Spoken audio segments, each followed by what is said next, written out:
Hello there!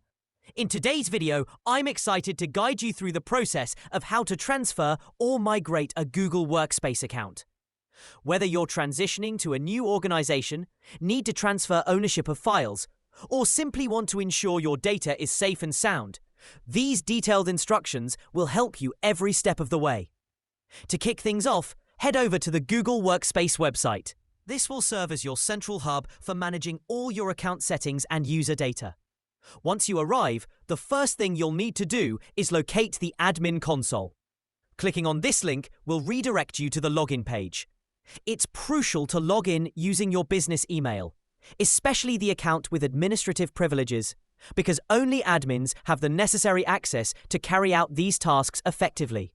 Once you're logged in, direct your attention to the top right corner of the page. Here, you'll find the Google Apps menu, which you might recognize by its grid-like icon made up of 9 small squares. By clicking on this, a menu will unfold, revealing various applications. What you need to do next is click on the admin icon, which will take you into the admin panel, your central point of control.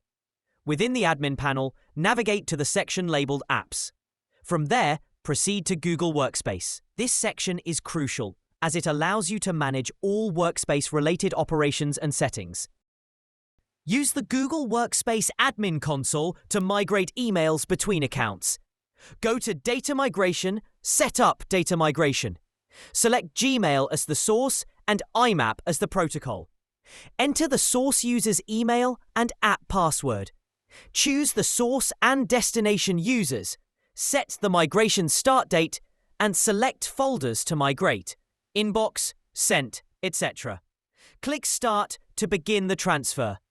You can monitor migration status and progress directly from the Admin Console dashboard. With these steps, you've successfully initiated the transfer or migration of your Google Workspace account files. Don't forget to verify post-transfer that all files are accessible in the new account. If necessary, make adjustments to sharing settings to suit the new ownership.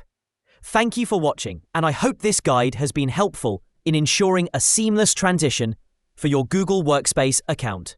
If you have any questions or need further assistance, feel free to leave a comment below.